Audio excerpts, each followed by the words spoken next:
Today we are going to talk about how to stay healthy, energetic, and strong. How to maintain clarity of mind, vitality of the body, and resilience in everyday life. And how to reduce the risk of disease using a remedy that is simple, inexpensive, and available in almost any supermarket. We are talking about baking soda. In this video, you will learn how baking soda can be used externally, how it can be taken as a drink, how it can be used for oral care, and why it has been valued for centuries, not only for physical health, but also for restoring internal balance. You will also begin to understand why many chronic illnesses and weakened immunity often have the same underlying cause. Human blood consists of several components, one of the most important being red blood cells, or erythrocytes. Their main function is to deliver oxygen to organs and tissues through blood vessels and microcapillaries.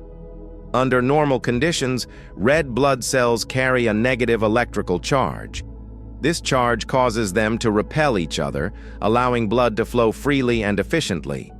However, when the acidity of the blood increases, this negative charge weakens. As a result, red blood cells begin to stick together. Under a microscope, this phenomenon looks like clusters of grapes. When this happens, red blood cells can no longer pass freely through microcapillaries, and in some cases even larger blood vessels become partially blocked. This disrupts oxygen delivery to tissues and may contribute to the formation of blood clots. With age, blood acidity naturally tends to increase. Children typically have more alkaline blood than adults. Several factors contribute to blood acidification. The most common are physical overload, chronic stress, and certain foods and beverages.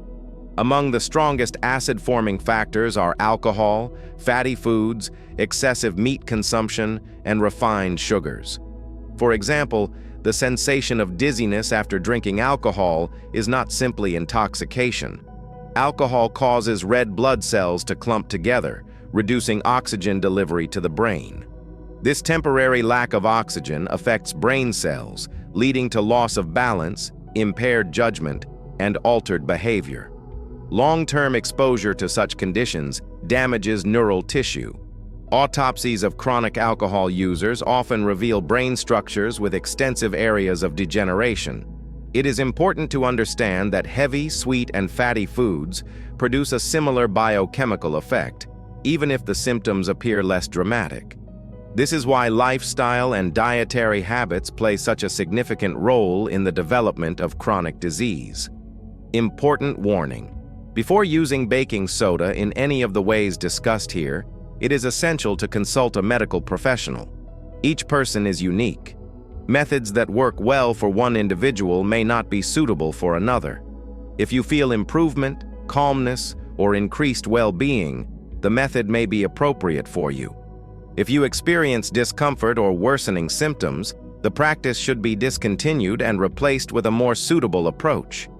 This principle applies to all health practices. Why? Baking soda can be useful. Many breathing techniques are known to reduce blood acidity. They are effective but often require long training and experienced guidance. Baking soda offers a much simpler biochemical mechanism. Historically, certain monastic communities and spiritual practitioners lived near natural soda lakes. These regions were known for individuals with high endurance, mental clarity, and physical resilience. Across cultures, baking soda was used not only for hygiene, but also as a substance believed to support internal balance and energetic stability. Even in modern history, baking soda has demonstrated measurable effects. During the Munich Olympic Games, athletes from the Soviet team achieved extraordinary endurance results. Later, it became known that sodium bicarbonate solutions were used to improve oxygen utilization and metabolic efficiency. This increased blood buffering capacity and delayed muscular fatigue. Inexpensive substances are rarely promoted by mass media. Scientific attention is often directed toward products that generate financial return. Many studies are funded by manufacturers, which naturally influences research focus and interpretation. This does not mean all research is false, but it does mean that simple, effective remedies often remain underrepresented. Ways to use baking soda. Baking soda can be used in several ways: as a drinking solution, for baths, for oral rinsing, and even externally, such as soda foot wraps. Some people find the taste unpleasant at first. This usually relates to dosage and habit. Within 5 to 7 days, most people adapt. When taken as a drink, baking soda should be consumed on an empty stomach, approximately 30 to 40 minutes before eating. Drinking it too close to meals may cause digestive discomfort.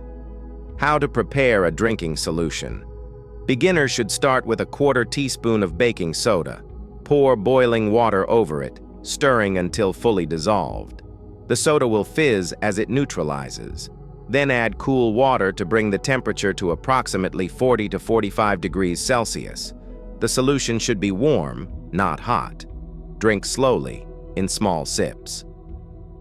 Soda baths.